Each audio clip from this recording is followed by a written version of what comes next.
hey, didn't hear you come in.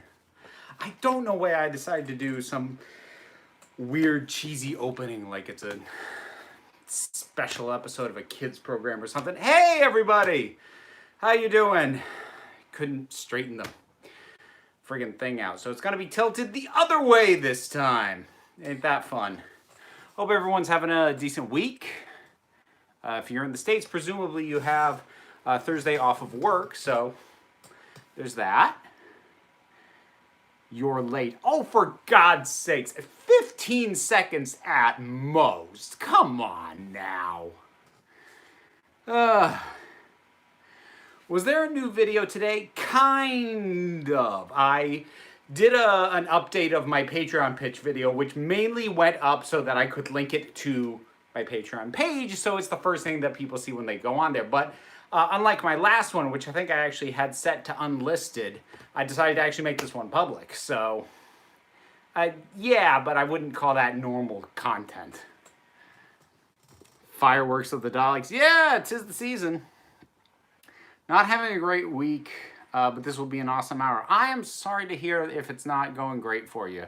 Yeah, I hope we do okay for you for right now. I was kidding for reference sake. You say that, but I don't know. YouTube didn't show me the new video, so that's why I asked. I mean, like I said, you didn't miss much with that one. Yellow lightsabered Blue Lantern Ravenclaw at your service. How do you know, like, other than just being Sith, because you automatically get red, which I call BS on, how do you know your lightsaber color? Do you just get to pick whatever? Or is there, like, actually a method to that madness? Anybody know? I'm 20 minutes late for a meeting, and I was 20 minutes late for a meeting and hating myself earlier today. You're right on time. Oh, good to know. How was the circus? Circus was great. I think this is the third time I've taken my daughter to this particular circus. So, yeah, it was a good time. It always is. Interesting water bottle. Yeah, I know, right? Sturdy. I'm writing a sci-fi sitcom. One of the two main characters is bisexual. I reveal it in episode 3. Any tips on how to handle it or what landmines to avoid? Have it crop up casually in conversation, not even as the point, just like have them reference an ex of either gender. Like that would be my go-to. Just don't make a thing of it, just establish it. I ask because sometimes YouTube would be like, I won't show you this because I won't. I had that problem with Alex Mayers today. Yeah, I wouldn't be shocked if like it didn't give people a lot of alerts because like, not that I expected the video to do very well, but like when it wasn't posting high numbers, which I wouldn't expect a Patreon pitch to do, I kind of suspect, like, I bet you it doesn't show up in a lot of people's feeds now. Have you ever been to Gallifrey 1 before? No. I will be going for the first time next year. So February. So that'll be, that's a cross-country trip for me. That'll be interesting. In Knights of the Old Republic, 3 of the lightsaber colors had meaning outside the game, so not so much. Okay, fair enough. That's a water bottle? I thought it contained wine. Oh, no. Just, water.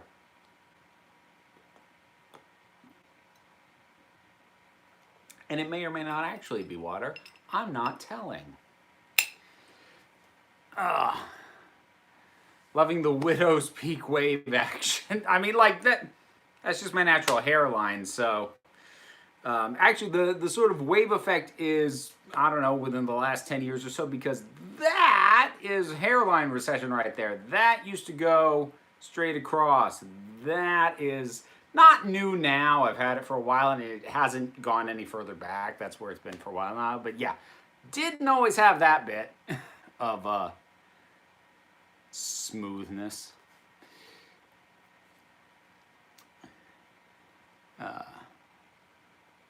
At least I only have to take a ring down the coast for that one. Yeah, Carolyn, you're much closer as far as going to Gallifrey 1 goes. Dark red water. Dark red? Check your eyesight. My shirt's dark red. That, not so much.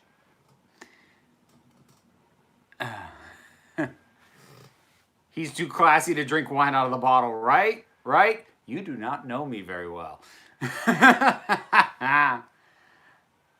Let's just get drunk in solidarity for the Dark Phoenix movie. Are we still mourning that? I thought like people had gotten over it. I've been to Gallifrey 1 before. I always wear a white lemonade jacket with the Doctor's faces and iconic objects ironed on.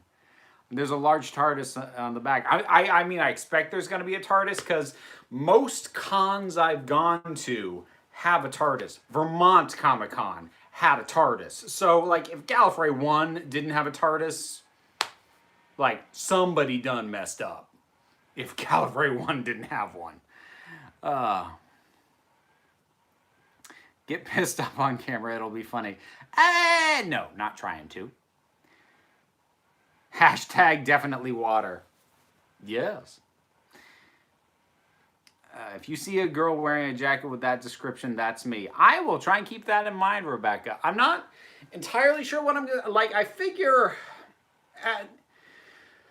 because I've got, like, proper, accurate cosplay for 2 Doctors. So those will probably get featured at some point. Other than that, though, I don't really have a plan.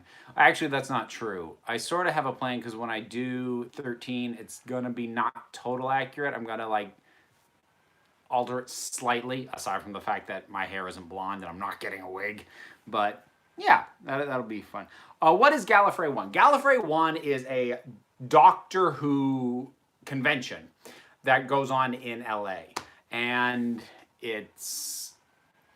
I was going to say it's kind of a big deal. It kind of is, but it's also kind of forcibly small. They have refused to move it to a bigger venue because they don't want it to lose its flavor. So it's one of those cons that basically sells out within 4 days of the tickets going live. It's that kind of con. I'm kind of doing that with what I'm writing. There's a scene devoted to it, but none of the characters don't make a big deal of it. The other main character is more surprised that he didn't know until now. Okay, I mean, like, it always comes down to execution, but on paper, yeah, that could work. Can you possibly do a ranking of each story for every Doctor that you have seen the whole of their era? Rank every Hartnell story from worst to best and so on. The problem is I can only do that for New Who. I haven't seen complete any of the classic Doctors because of the way I've been watching classic Who. I have been jumping around. I have never gone, I'm going to start at the beginning of this Doctor's run and go all the way through. I've just never done that. That's just, like, I think I started to try to do that with the first Doctor, and I'm like, I gotta shake this up, and then I jumped to a 4th Doctor story after that or something. But, I mean, I'm not against the idea. I'm a long way off from being able to do it for anybody other than modern era. And I almost wonder if, especially with doing the rewatch with Overdue Doctor Who, if it would be kind of redundant, given that at the end of each series, I'm ranking the stories of that series. I mean, I suppose if people wanted, I could still do, like, all of Tennant's, like, top to bottom. I suppose I could. I mean, I've done a top 10 for him before, so could give it a shot. That would be I'd want to keep it under a half hour, which would be tough. Maybe. Let's go with maybe.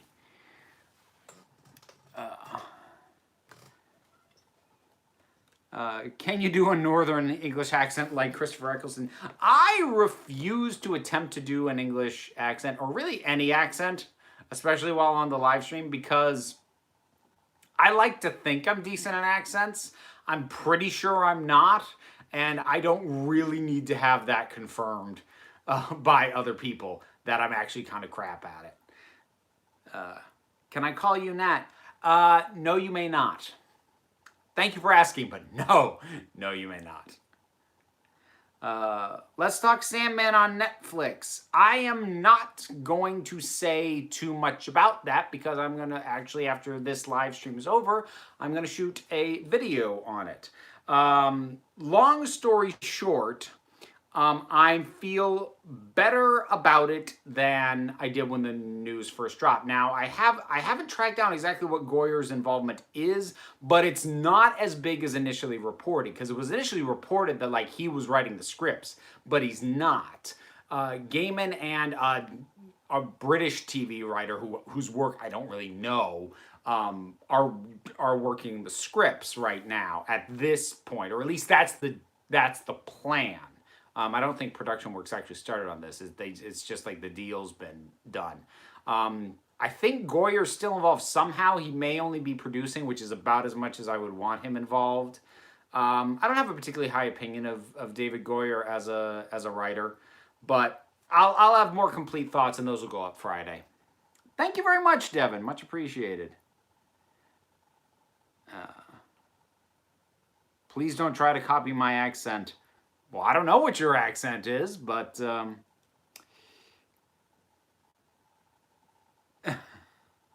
I suppose you're from the north. Did you see the picture of the Witcher TV series? Has there been a new one? I remember the one that came out like months ago of Henry Cavill. Is it Cavill or Cavill? I can never remember. But Henry Cavill like done up in the outfit, and everyone's like, it looks like cosplay. Like, I remember that months ago. So if new pictures have come out, I haven't seen them. I'm not exceptionally invested in the idea of a Witcher TV series. I mean, I'll check it out if I can see it, but like I've never read the books, I've never played the games. It's, you know, it struck me as a fairly standard dark, you know, high fantasy story, and I'm sure it's fine for that, but you know, it needs to really be bringing something to the table if that's what it's going for. Does Nathaniel live in California? I do not. I was, however, born in California. Don't ask me what it was like, though. We moved before I was 1, so. Love the glasses. I really do like these glasses. Actually, coming out of the circus, somebody complimented these, which was really cool. I've always heard it as Cavill. I've heard both, so I don't know. Have you watched any of Jessica Jones Season 3? I've seen 1 episode of Jessica Jones Season 3, which was fine. Like, the thing is, even if it's better than Season 2, which for how I felt about Season 2 is not that high a bar to clear, I already think it can't possibly do much more than let me down, because that first season of Jessica Jones, despite having a couple of filler episodes simply because it didn't need 13, but in terms of focus, in terms of theming, in terms of having a solid central conceit, that first season is so tight. And the second season just wasn't. And this season, even though it feels a bit more focused than Season 2, still feels like it's falling under the same traps. And actually, I'll just say this quickly. The latter seasons of Jessica Jones have the same fundamental problem that I had with the second season of Stranger Things, which is that the first season is built around a core central concept. So in the case of Jessica Jones, it's her damage from Kilgrave. And in the case of Stranger Things, it's missing kid. And everything else, every character, every subplot, everything circles around that central concept. In both cases, when they came to the second season, what they ended up doing was just taking all the characters who had been in the first one, who were there because their stories circled that central concept, and kept them around and give them sub-stories and subplots and their own things because they were in the last one. But there is no longer that central core idea that brings everyone together. They're scattered to the winds, and we're just following them because they were there last time. Like, going with Jessica Jones, I don't know why Hogarth is still around. I like Carrie Moss. I like her in this part, but everything was so centrally focused in the first season of Jessica Jones. I can't help but view every subsequent season through the lens of why is that here? How is that contributing? And a lot of it doesn't. It's just there. And the first season didn't have stuff that was just there. So that weapons rack you got on the side of you, are they real or replica?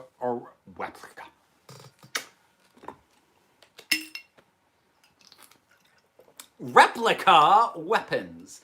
I think the only stuff up here that is actually usable are the sai. Everything else is you would not actually want to swing that at anyone. The cutlass is probably the best quality and would have the best shot at being viable as a legitimate weapon. But the rest that's up here, the katanas, the broadsword, the axe, definitely the claymore. That thing's kind of a piece of crap. Yeah, that stuff's just, just for show. And I don't know how to properly use any of it. Let me also point that out. Let's see, speaking of what to call you, I like calling you the Wild Council. I like that. Replica weapons. Marriage.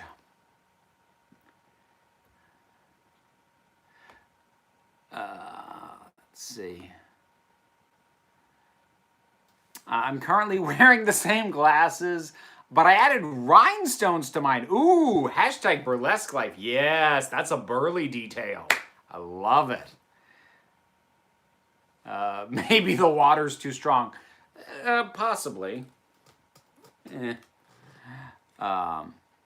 Where's your new bow hanging out? My new bow is over in the corner. It's not strung currently. I need to get a leather grip for it so I can use it properly. I made a WhoTuber wiki. If I were to link it in the comments of one of your videos, would it get marked as spam? Initially, yes, but I review those. So I'd clear that to go up if you wanted to link to it. Have you ever tried stage or reenactment combat? Asking because of the weapons. I've done a bit of stage combat because I took theater when I was in college. It was my minor. Should have been my major. If it had been, I might have actually finished. But so yeah, I've done a bit of stage combat. Not weapons. The only weapon that I have any degree of training whatsoever is a bow staff, which I have one of those over in the corner with my longbow. But I never got to do a lot of weapon stage combat. But I know a fair amount of hand-to-hand stage combat. You know how to safely choke, do a slap, how to fall correctly, how to throw somebody. Oh, the head slam. That's my favorite one to do. Obviously, with a partner who knows what they're doing, you grab the hair and poof, into a... Okay. Yes? All right. I don't know what happened there. Sorry about that. Minor hiccup.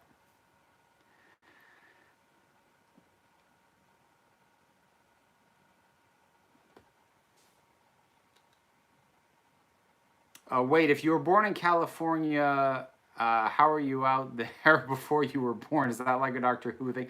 Not what I said. I said I left California before I turned 1. That's what I said.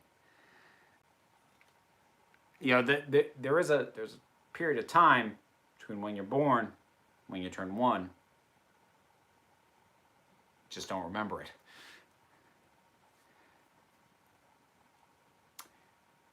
What part are you from? I was born in Mendocino, not Mendocino County, like Mendocino. Technically up the road at the Fort Bragg Hospital, but that's where my mother was living. Was Mendocino, which I've gone back to see, and it is Mendocino, California is almost a offensively beautiful. Like it's the kind of beautiful that kind of annoys you. It's like, what the hell? This should be in a painting. I shouldn't be able to walk down this, because it is a town built on cliffs directly into the ocean. It's gorgeous. Forgot about the live stream. I'm about to make a bagel. A bagel? Not a muffin? Really? How do you come up with consistently good cold opens? Are they consistently good? It's news to me. I don't know. 99 times out of 100, I don't plan them ahead of time. I just sit down. I start the record. I'll do my pose for whatever I'm gonna send to Joel to use for the thumbnail, and then I'll sit for 10 to 30 seconds and go with whatever's the first idea that comes in my head that I don't hate. About Dark Crystal Age of Resistance, will you be watching? Oh, heck yeah.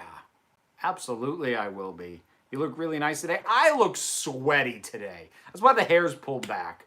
As soon as this is done, I'm taking a shower. I'm a sweaty mess. I spent 2 hours under a big top tent watching a circus with my kids. So that which if you live in New England, seriously, they just started their tour. If you have not seen this, it's awesome. And if you're one of those people who's like, oh, circus, cruelty to animals, there's no animals. It's just performers. And actually, aside from the ringmaster, they're all kids. They go to a camp to learn how to do this stuff. And it's clowns, and it's tumbling, and it's acrobatics, and it's aerial. And the aerial stuff's amazing. So if you live in Vermont, New Hampshire, Maine, Massachusetts, and I think they do one location in Connecticut, they're touring this summer.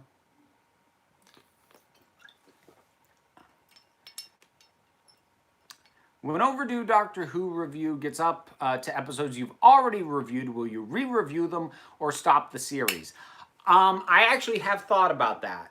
Because I'm a couple years off from actually getting there, I think I might just keep going and rebrand it as Doctor Who Take 2 review, since there will already be a previous review up for those. We'll see. We'll see how I feel when I get there, but that's sort of the option I'm keeping in my back pocket. I'm not going to promise that, but that's kind of where my head's at a little bit.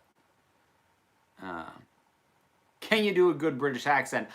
Probably not. If I were to try and do a British accent, it would probably be a wandering British accent. That's sort of my main issue with accents. It's not that I do them badly. I have a hard time holding on to them. If I try and do... Because, I'll do voices and accents to amuse my kid. So, if I start out doing Scottish, I've had that wander over into Russian on me. Or I'll have a British accent go posh and then get more working class as I go. So I don't know accents well enough to hold it consistently is my problem. Would you do a Buffy episode by episode reviews? Probably not. I think for two reasons. One is to be completely blunt about it. The times that I've done Buffy material, it's not some of the better viewed material on the channel. It also doesn't help that Passion of the Nerd is kind of doing the definitive Buffy episode by episode review. And it's one of those cases where it's the same reason that I don't see myself ever doing a deep dive into a movie that's been covered by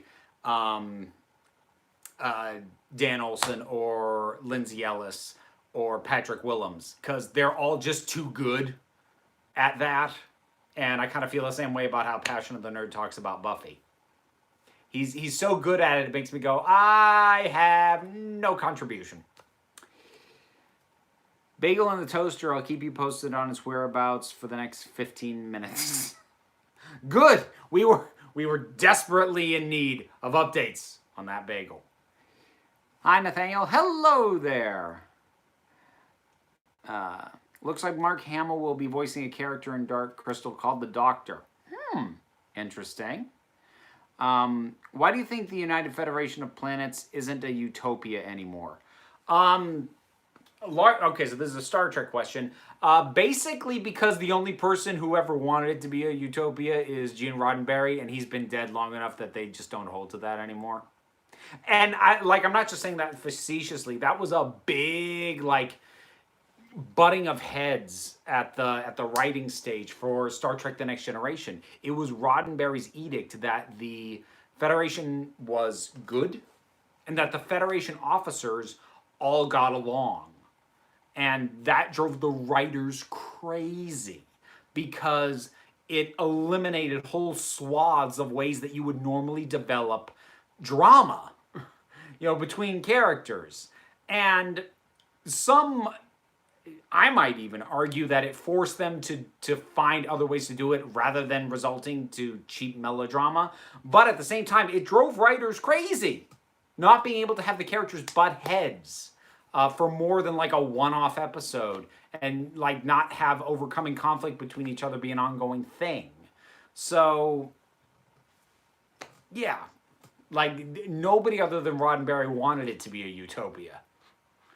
What video would you say you're most proud of? Ooh, I don't know. Cause I don't think, at least not off the top of my head, there's nothing up I don't think that I'm embarrassed by. But pretty much even the stuff that I really like, that I'm really proud of, there'll still be one or two nitpicky things that'll bug me. It's oh, why'd you say that bit? Or oh, you should have added that. And I don't know. I honestly don't know. Cyberpunk 2077, excited for it or don't care? Well, I don't have a current gen system, and I don't have a PC that can run modern video games, so by default, I kind of don't care. I'm not going to play it.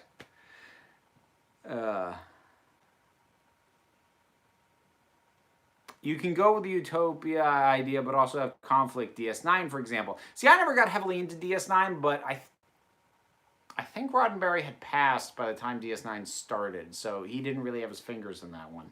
Or if he hadn't already, he did soon after it started. Have you seen any Australian kids shows from back in the day, like Girl from the Future or Round the Twist? No. Funnily enough, Northeast US doesn't get a lot of Australian kid shows piped in. Don't know why. Can't imagine. I enjoyed Voyager. I enjoyed Kate Mulgrew as Janeway. I like the Star Trek. There's no Star Trek series I've seen every episode of. The one that I've seen the most of is Next Generation. The bits of Voyager I've seen are okay. She's one of the better elements. Some of the supporting cast in Voyager is bland and wooden. And Enterprise, I couldn't get into at all. I think I've seen 2 episodes of Enterprise. I just couldn't. DS9, I've only ever caught bits and pieces. I realized early on, I was oh, this is one of those things that's going to have an ongoing story. And, when it was airing, I didn't have TV in my home, incoming TV. So, I didn't have the opportunity to watch it week over week. So, I didn't really have the chance to keep up with it or even really get into it properly. I'm pretty sure if I tried it now, I'd like it, but, I don't have the time. I forgot that America is so insular when it comes to entertainment. I mean, we are, but entertainment is also one of those areas where America, we're really huge on exporting everything as far as that goes.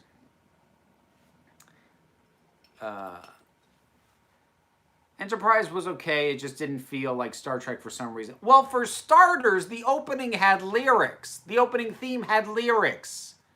What the hell was that? That threw me off immediately. Wait, is this your bedroom? Is it? Huh. Look at that.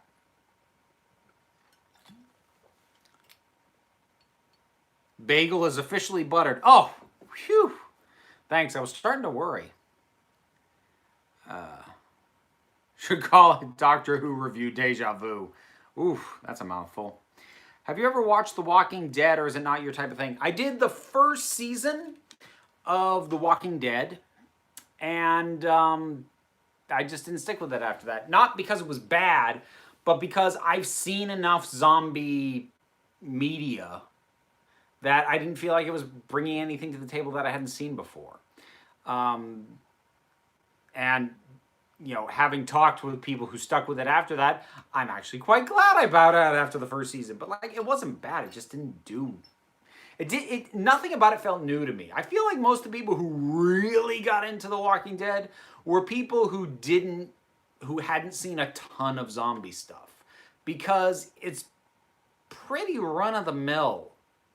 That first season, at least, at the end of the day. Maybe it's someone else's bedroom.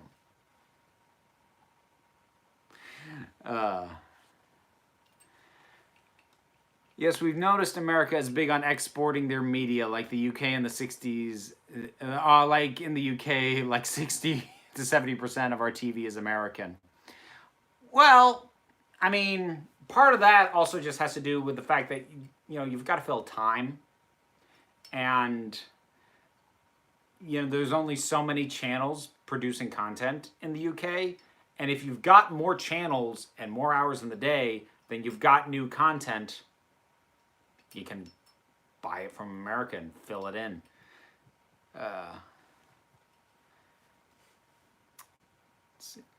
Do you butter your bagel right side up or upside down? Oh, God. Do not start a butter battle in my comment section. Butter Battle book. Anybody else? I feel like nobody read that. Dr. Seuss. I love that book. That was one of my favorites. I feel like nobody read that one, though.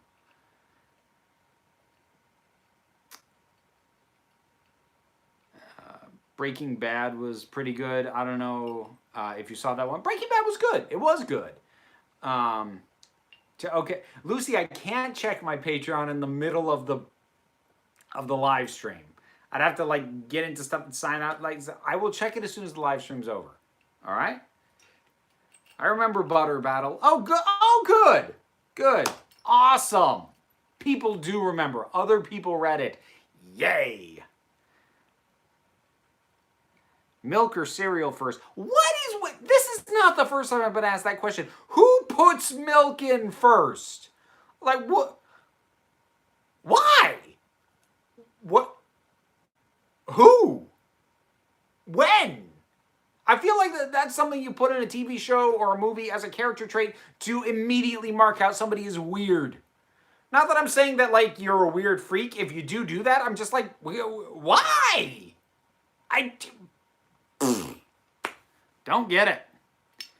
Any recommendations for good werewolf media besides the classics? I'm running dry here. There is not a lot of good werewolf stuff out there. Dog Soldiers, if you haven't seen it, check that one out. It's fun. It's not exceptionally serious, but it's fun. Does your daughter know what being gender fluid is? If you were to ask her in those words, probably not. I mean, she knows what I'm like. So she has an understanding, just probably not the terminology. Because it's not like I've sat down to talk with her about labels. So, yeah, I think she does understand, just not in those terms. Oh, other good werewolf, if you haven't seen it, especially the first one, you need to be willing to roll with some wonky practical effects because it's low budget. But the Ginger Snaps trilogy, very good. And actually the second two, really underappreciated. Those are quite good for werewolf stuff. You put soda in first, who puts milk in first? Oh God, what has been unleashed in the chat? Oh no! It's about to start its 10th season, and it's up there being my favorite shows of all time with Doctor Who. Oh, that's great. Fantastic for you. I don't really want to go back and watch it, based off what I've heard. Did you hear about Office leaving Netflix? I mean, I did. I never got into The Office. Seemed fine. Not really for me. Ice or drink first? Unless it's a fancy ice cube, in which case you show it off in the glass before you pour something over it. Drink first, then ice.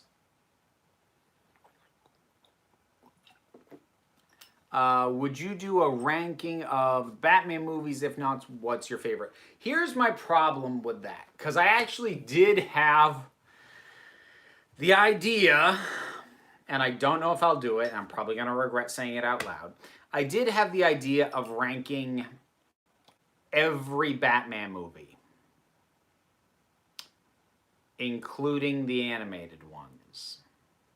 So basically anything that's feature length that features Batman as the primary character. So that would be my way of avoiding movies where he simply appears, like, say, Suicide Squad or Justice League, where he's just part of the team.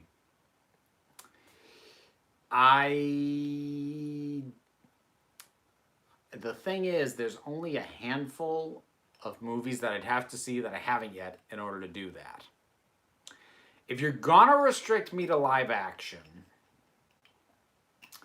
it's probably The Dark Knight still.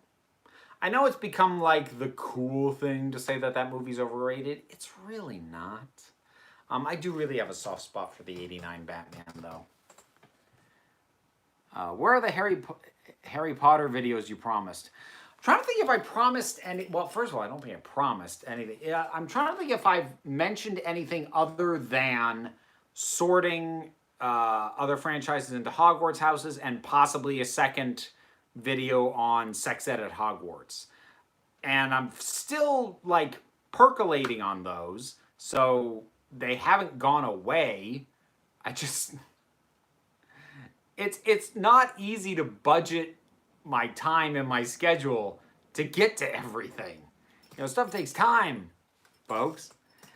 Again, if I promise something other than those, you may need to remind me, because if I didn't write it down, it may be gone into the ether.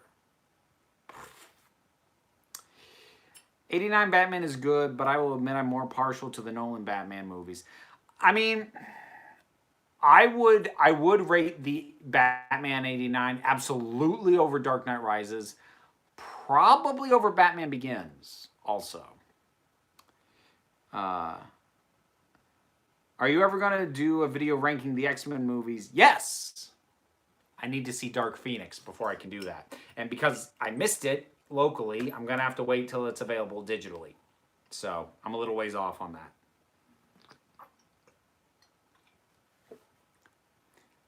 Kevin Conroy, second only to Adam West for me, as the best Batman, and Mark Hamill is the best Joker. I mean, that's solid.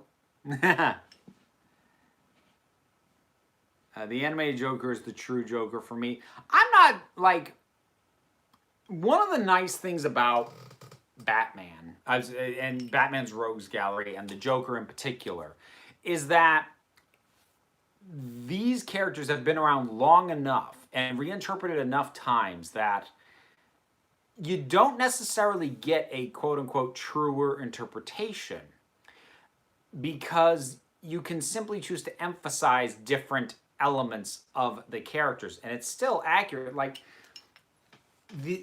Heath Ledger's Agent of Chaos is no less accurate a Joker than Jack Nicholson's insane mob boss. Both are valid. It's just a shift in what elements you're going to bring in. Because again, the character's been around for so long and done in so many ways, you get a lot of options. What was nice about Mark Hamill, because he got to play the characters so many times, he got to explore way more of all the options at sort of the smorgasbord than a lot of other actors got to do, who basically got to pick one thing and then dig into that. So if you were gonna say there's a definitive interpretation of the Joker, that would be the closest. That said, not all of the times he's played the Joker have been great. I'm looking at you, The Killing Joke. But I am more inclined to blame the script just because I don't like Brian Azzarello, and I'll take a chance to dunk on the man, and possibly the direction. With Classic Who, I'm currently going in chronological order. Power to you, then. You're stronger than I am. I don't see the fun in picking and choose random stories, to be honest. For me, I love the variety. I mean, that's what attracted me to Doctor Who in the first place. The fact that it could go anywhere and do anything. And when taking in Classic Who, getting able to jump between stories, between eras, between doctors, just gives me even more of that feel. I'm not stuck in one particular way of thinking about how the Doctor is being handled for an extended period, like I would be if I went chronological. Again, that's just a matter of preference, though. I'm not saying what I'm doing is better. I'm just explaining why it works for me. ADD. There's your short answer. I have ADD, so I like to jump around. Wham, bam, what is going on?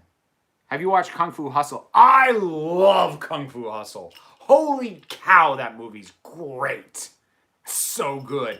And it was really good because I'd seen Shaolin Soccer, which was a movie that was okay, but I wanted to like more than I did.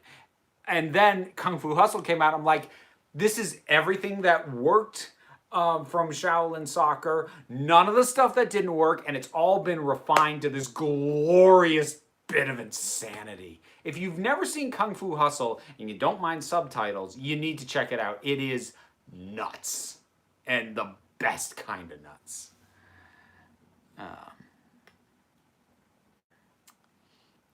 In your opinion, what should you avoid when writing comedy? See, that is a tough thing to answer. Because honestly, I can't offer you any much more than just the golden rules of comedy. Don't punch down is a big one that I wish more people would obey. It seems to have become edgy to ignore that rule. But, you know, other than that, my personal preference is to avoid being overly topical, but that's only because it dates the material. But if you, depending on what you're doing, maybe the material is dated to a specific time. So that's just my preference. Comedy really can be a science sometimes. Different kinds of comedy function different ways, but it's so specific and it's so tight, and it can be a difference of millimeters in terms of whether a joke works or not. I mean, the main thing about the actual delivery, the writing is one thing. Comedy almost always comes down to delivery. That's why I think it's harder to be funny in print than it is on stage, because such a big component of comedy is timing. And when something's in print, you cannot control the pace that somebody reads something, so timing doesn't enter into it as much. I must go now. Oh, well, thank you for stopping in, Dakota. Much appreciated. ADD solidarity. Haha. Cheers. Kung Fu Hustle is getting a sequel. Is Stephen Chow doing it, or is somebody else doing it? That's my one and only question.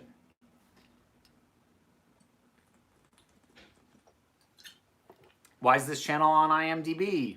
Because web series can get listed on IMDb.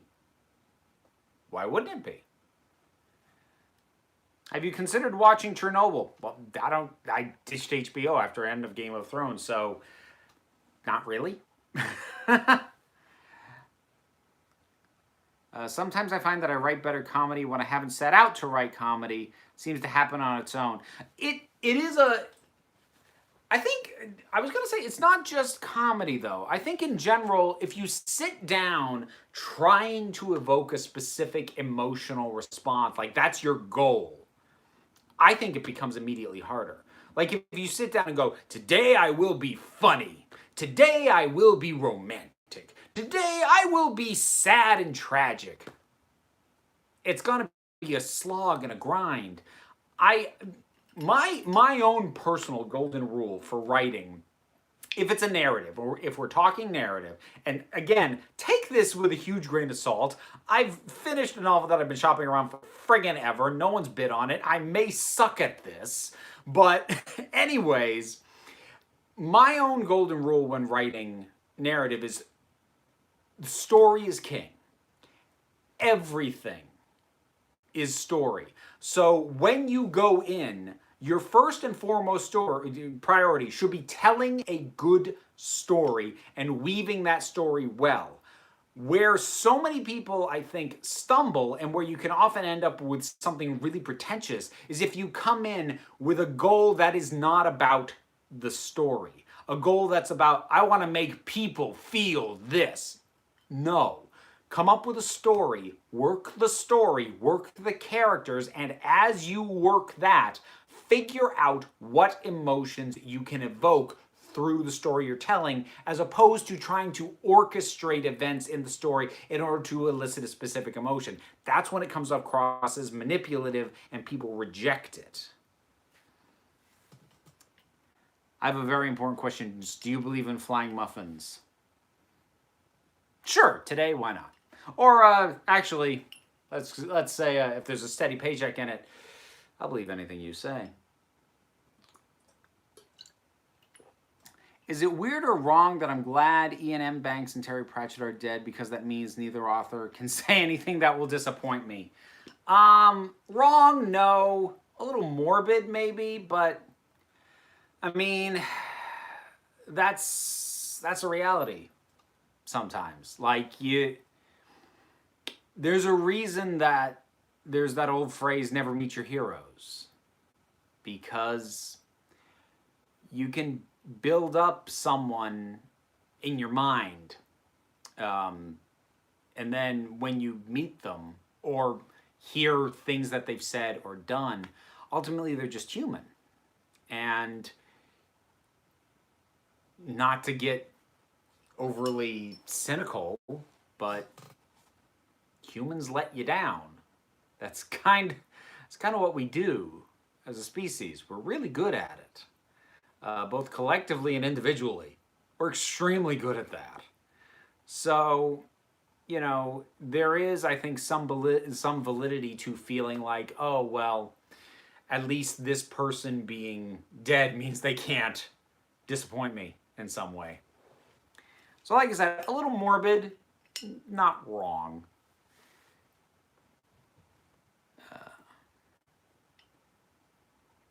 The final problem is a good example of what not to do. Still remember that mess. Well, are you talking about like the actual original Sherlock Holmes story or the last episode of the BBC show Sherlock?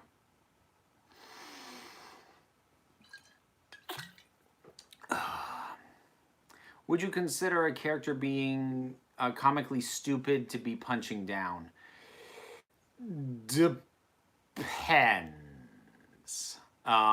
Comically stupid is tough for a couple of reasons. The first is that comically stupid characters have a tendency to just be annoying. Always be careful if you are constructing a character that is annoying to the other characters, because odds are they will also be annoying to the audience. And as far as comically stupid goes, I think you need to be careful how other characters treat and react to them. So if the primary interaction is other characters pointing out how stupid this character is, yeah, that's kind of punching down. Kind of let myself forget a lot of the final problem. You're better off that way. That thing was such a mess. Have you seen Good Omens yet? I have a review up. Okay, question about whether or not I've seen something I already reviewed. Everybody drink.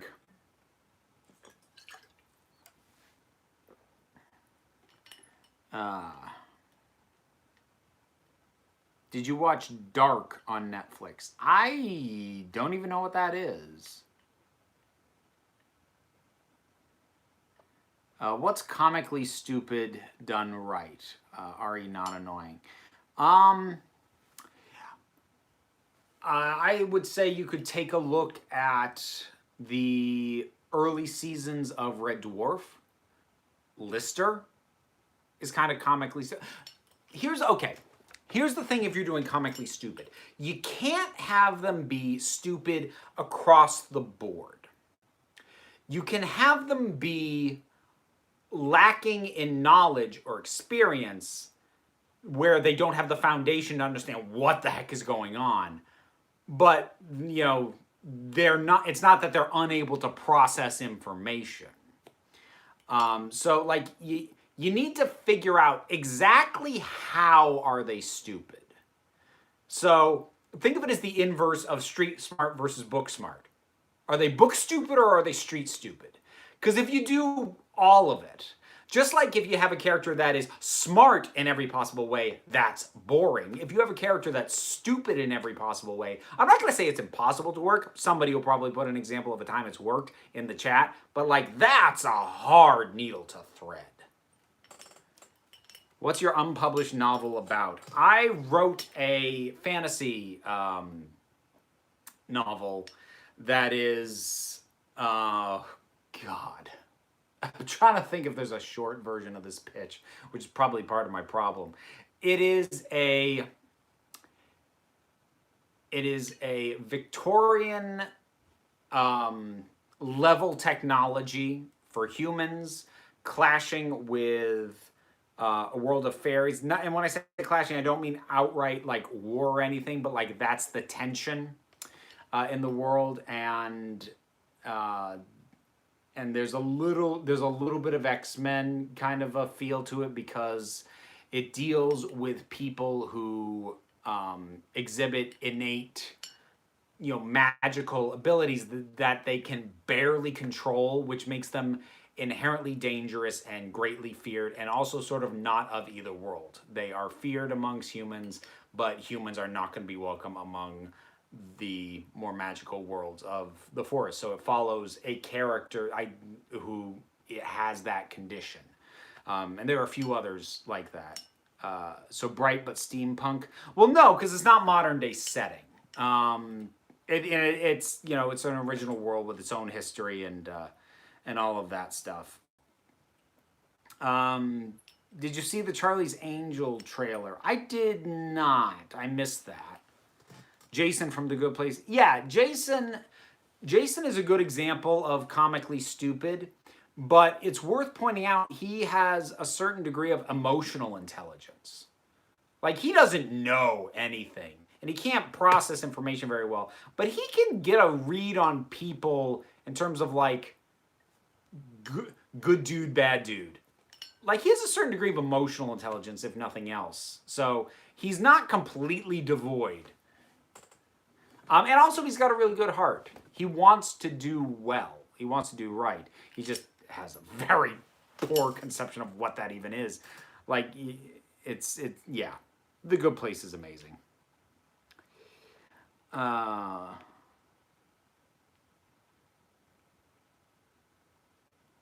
Probably is understood more succinctly if you said steampunk London conflicting with high fantasy. Yeah, I mean, like I said, I haven't actually tried to pitch the thing in over a year, so like my pitch on it is rusty. Yeah, I don't know what I'm gonna do with that thing. I'll do something with it eventually because it's done basically. I mean, it needs an editor. Needs a few more beta readers. It needs a polish, but it's basically done, and I'm almost done like another book in the same world. So. Like, I want to do something with the dang stuff. I've sunk enough time into them. Now I'm worried I'm doing Teenage Jason.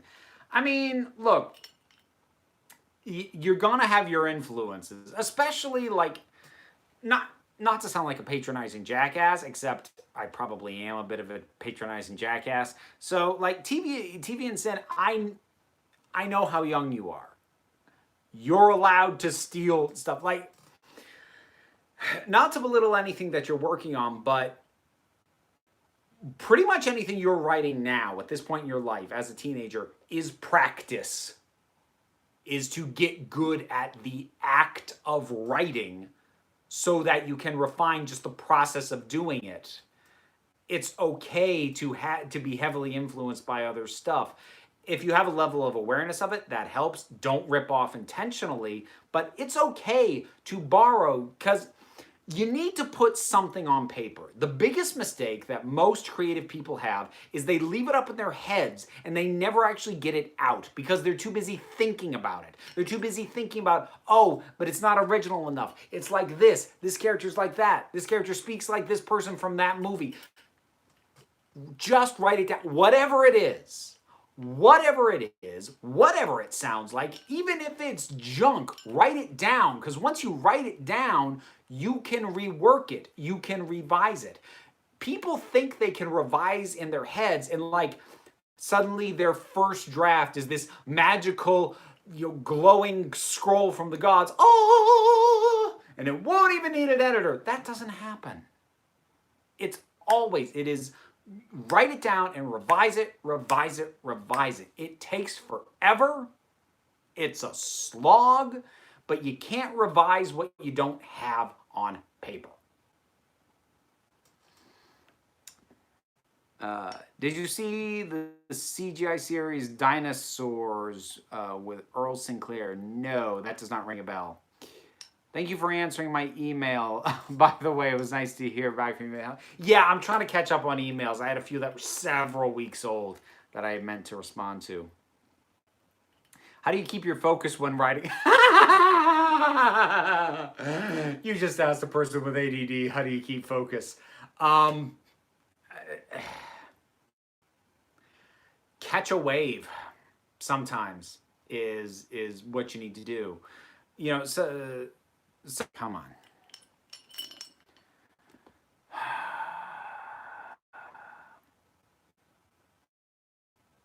Okay. Are we back? That's working about that. I can't even remember what I was talking about. Oh, yeah, how to stay focused when writing. Like, trying to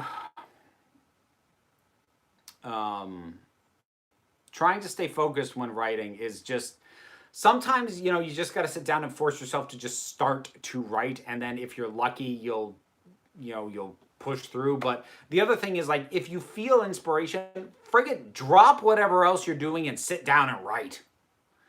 Like, do not let that stuff slip you by. Did you know that E.M. Banks was dead? You referred to him in present tense. I did not realize that when I shot the review. I did not realize that till after. I did know when the book was written, so once I found out, I wasn't hugely surprised by that. But no, I didn't know that when I shot the review. You didn't sound too patronizing. You actually had some pretty good advice, so thanks. Sweet! Love it.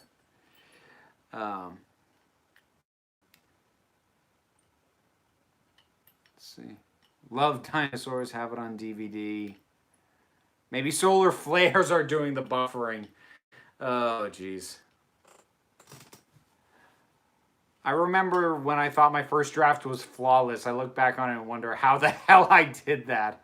I'm probably going to do the same thing with my current draft. I mean, yeah. I mean, that's the other thing you need to realize is the first hurdle to overcome is finishing a first draft, is getting it down on paper and having a complete story. That is probably flawed as hell, but you have something. That is the first hurdle. The second hurdle is knowing when to stop revising, because at a certain point you're not making it better, you're just tinkering endlessly, which is a trap you can fall into.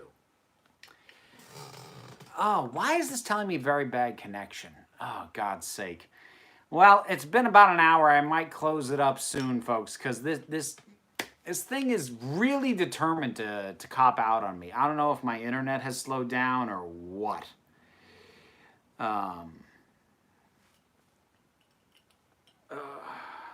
The advice about putting things on paper is one of the best bits of writing advice ever. Oh, hey, look at that. You're coming in fine. It keeps giving me a warning, and it's dropped twice already, so I don't even know what to make of it. If you were only allowed to choose one piece of literature to read for the rest of your life and no other, what would you choose? Um, Probably The Last Unicorn, which you've only seen the movie, you haven't read the book, you are missing out.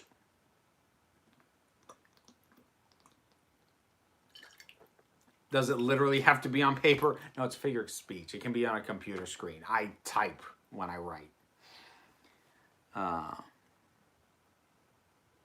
Oh, you was so late to the live stream. You need to make up time. You cheeky bugger. How much of a difference would you say there is between script writing and book writing? In terms of how you go about telling your story, not a huge amount, but there's certainly a lot of difference in what you spend your time writing. Because the thing is, even though I've written a novel, my brain thinks in terms of dialogue scenes because most of the entertainment I take in is TV and movies. I read books, but not nearly as much as I take in this other stuff. So in my head, when I'm first outlining something, I tend to think of it in terms of dialogue scenes. And it was funny, when I first sat down to actually write the book, the one that's not published, because I'd been thinking about it for years. And part of the reason I hadn't sat down to do it was I was convinced that I only had at most 3 chapters of material. Because in my head, the way the story went was, okay, and then these characters have this conversation, and then, some stuff happens, and then these characters have this bit of dialogue, and I'd written out some of the dialogues, and then some stuff happens. Not realizing that the and then some stuff happens is pages and pages and pages of description and action and motivations and getting to know the characters through things other than dialogue. So since a lot of my early writing in high school and whatever was things like short plays, I was thinking so much in terms of dialogue. Until I sat down to do it, it didn't occur to me how much other stuff there is to write. Whereas if you write a screenplay or stage play, pretty much all you write is the dialogue and very specific, important physical action. Because generally it's going to be left to the director to decide how best to have this play out, them and the actors. And it's best to leave that freedom, I think. Does this book have a title? It has a working title. I haven't bothered to check lately when I came up with it years ago now. I couldn't find a notable book that used the title, but at the same time, I feel like it's generic. So I kind of want to come up with something else. I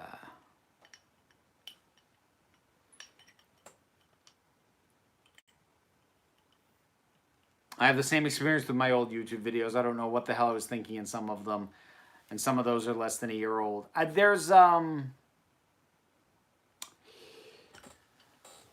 There's something, I forget the first time I've heard this, but I've heard it repeated a few times since, which is that basically every artists hate everything they did more than 5 years ago. And I think that there's a fair amount of accuracy in that. So you haven't gotten into the office. How did you get to work all this time? I love you people. You're just skirting gender too. I have debated working on a kind of follow-up to that, focusing basically more on my personal life, navigating relationships and parenting and things like that. I don't know if what I have to say that wasn't already said in Skirting Gender is enough to warrant another book. I don't know. I haven't even sat down to try and do that.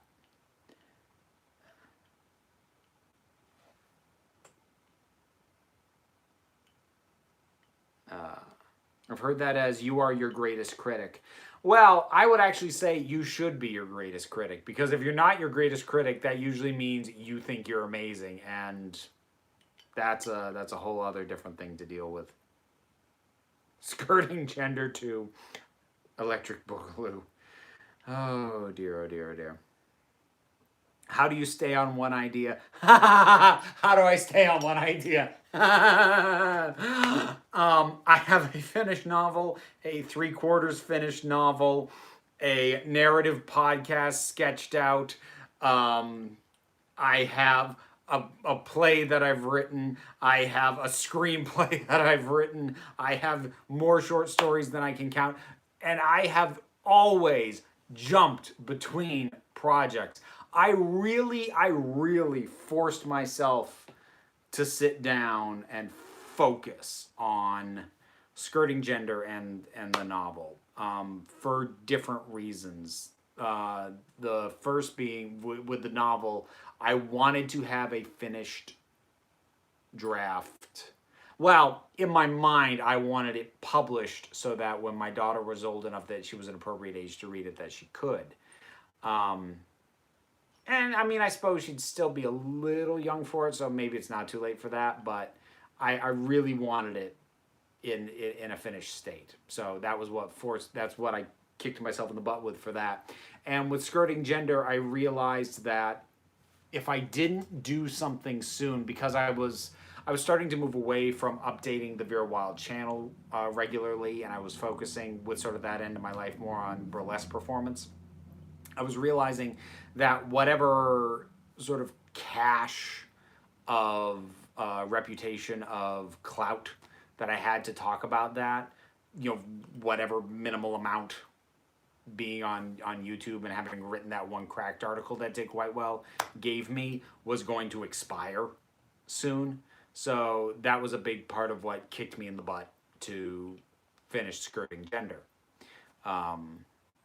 Was just fearing that if there was a window for that project, that it was closing on me.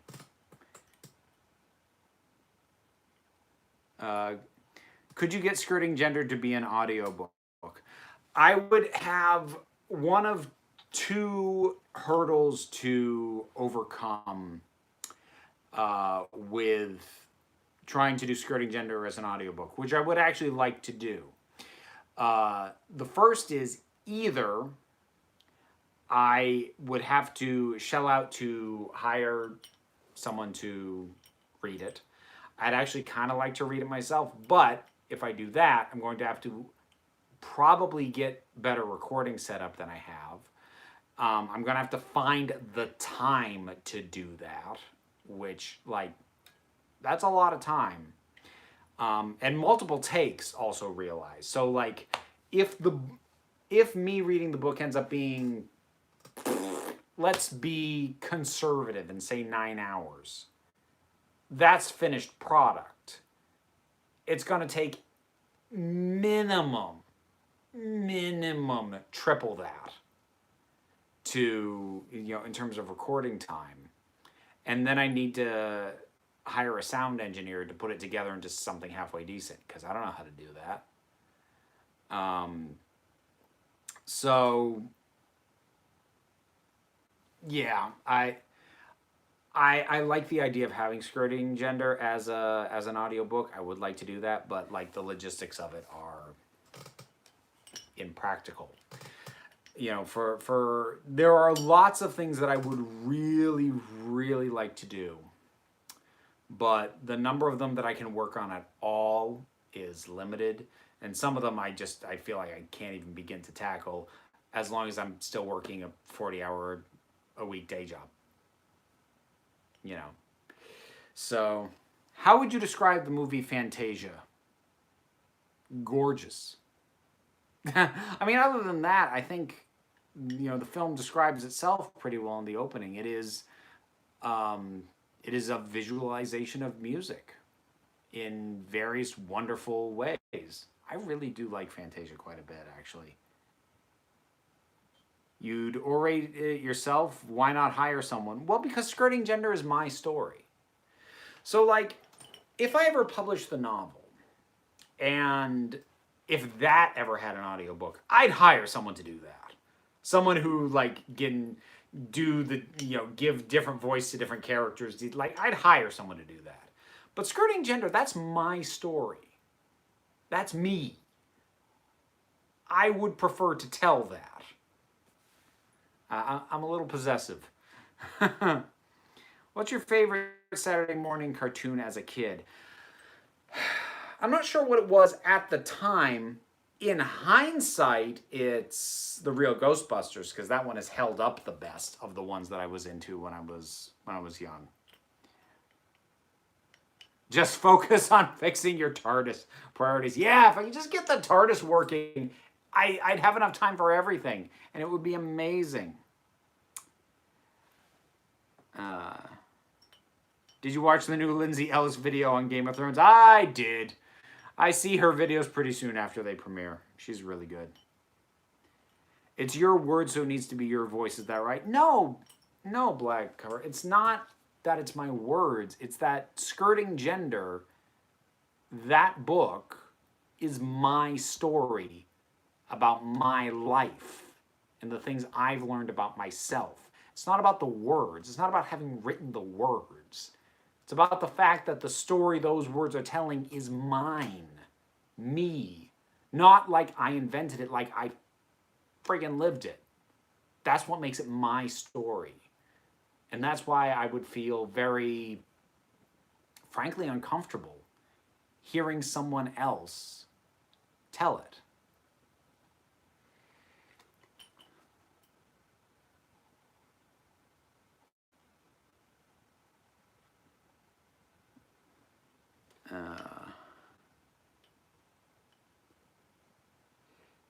I've been binging Lindsay Ellis videos after you mentioned her on a live stream. She's awesome. She really is. She's really, really good at what she does. I read a powerful book on Black British culture. It was read by the author who was not a trained audiobook reader, and the book was so much more powerful because she read it. I feel like in general, if it is a narrative, if it's fictional, author reading their own work, probably a bad idea. Because most authors aren't voice actors and probably not going to do it particularly well. There are exceptions, but by and large, leave it to somebody else. If it's autobiographical in any way, I would rather hear the author's voice.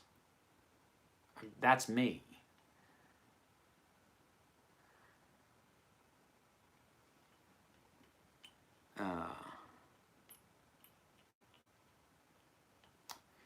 He-Man, She-Ra, GoBots, Transformers, G.I. Joe, Dragon Ball Z, Sailor Moon, etc. Yeah, oh boy, yeah. See, when I was young, the big Saturday morning cartoons were He-Man, Transformers, which I didn't watch, G.I. Joe, which I didn't watch, Thundercats, Real Ghostbusters. Ninja Turtles would come along, but that was on the tail end of me watching Saturday morning cartoons. I did really dig them, though. Would you say there's a difference between a nerd and a geek? If so, what is it? Well, yeah. The nerd is the academic form of the geek. The nerd is the one who needs to break it apart, turn it into equation. The nerd is book smart. The geek is just obsessive. And just dives into it because they're doing that instead of doing something productive. That sounded really dismissive, but like I'm very lucky that I can have my rewatching Doctor Who for the who knows how many times result in videos that I get to share with people. But in my mind, being a nerd requires there's a certain bar of intellectual standing. Anybody can be a geek. Anybody is a geek. Everybody's a geek about something. Like, sports fans are geeks. you know, car people, car nuts. They're geeks. They're automotive geeks. Being a geek is just a really obsessive level interest in something fairly specific. That's geeking out over a thing. Now, if you're asking like for a definition of geek media, that's sort of become a weird corporatized thing. So that's a little bit more cynical to define. Silverhawks. Oh God, I forget about Silverhawks. Given the time, I'll sign off now. Yeah, I should as well. So, out of wine, running to the kitchen. Yes, that is an emergency.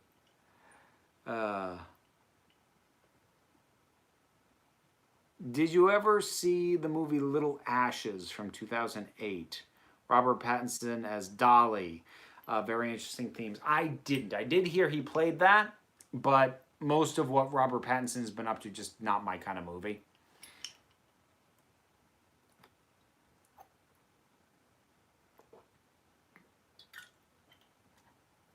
Why do people think geeks who like sports and cars are considered normal, while geeks who like comic books and anime are considered unacceptable? I don't know. I don't know why some interests are more accepted than others. So, like, because I will stand by the fact that, you know, people obsessed with superheroes are not decidedly different from people obsessed with a sports team. It's the same instinct, it's just directed at something else. And yeah, as you said, one is considered more normal. One is, or at least until recently, was considered weird. I'm a weird person. I'm not going to judge. Don't end the stream, please. I need to. Dude, I got to take a shower. I'm sweaty. I'm gross. I got to wash my hair. I got to shoot a video. It's 10:15 at night where I am. I do need to stop. Do you watch any of that Star Wars Girls video? I have not heard of that channel, so no, not at present.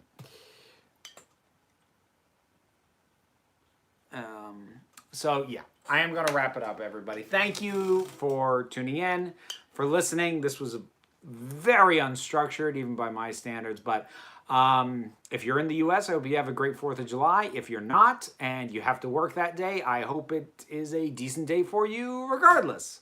So, thanks for tuning in. Thanks for sharing your time with me, and you're beautiful. You are valid. You are loved. You are the council. And I just run the meetings with water.